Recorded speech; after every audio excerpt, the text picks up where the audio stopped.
ইন্নাল হামদালিল্লাহ নাহমাদুহু ওয়া নুসাল্লি আলা রাসূলিহিল কারীম আম্মা বা'দ। সমস্ত প্রশংসা আল্লাহ তাআলার নামে শুরু করিতেছি।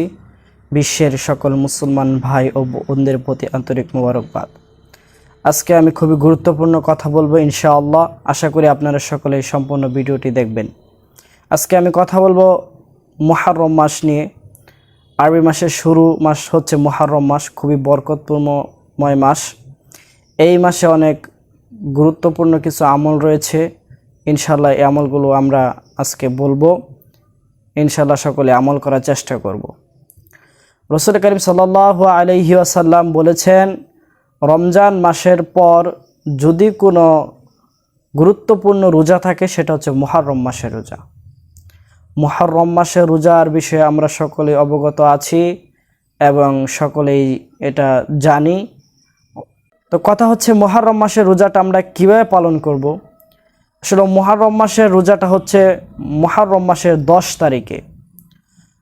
তো মুহররম মাসের 10 তারিখে রোজা অনেক ফজিলতপূর্ণ রোজা।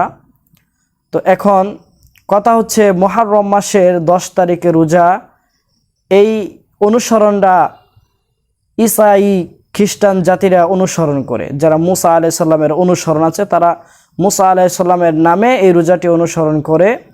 তো তাদের থেকে যেন আমরা একটু ব্যতিক্রমভাবে আলাদাভাবে রোজাটা পালন করি, সেই জন্য আমাদের উচিত হলো মুহররম মাসের 9-10 তারিখে রোজাটা রাখা অথবা 10-11 তারিখে রোজাটা রাখা।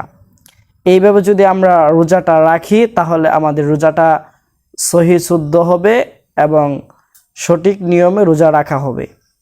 তো এই মুহররম মাসের অনেক গুরুত্বপূর্ণ এই রোজাটি। ইনশাআল্লাহ আশা করি আমরা সকলেই যেন এই রোজাটা পালন করতে পারি, রাখতে পারি।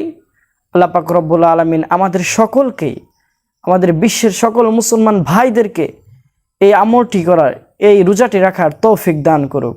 আমিন। ওয়া আখিরু দাওয়ানা আনিল হামদুলিল্লাহ। আসসালামু আলাইকুম ওয়া রাহমাতুল্লাহি ওয়া বারাকাতুহু।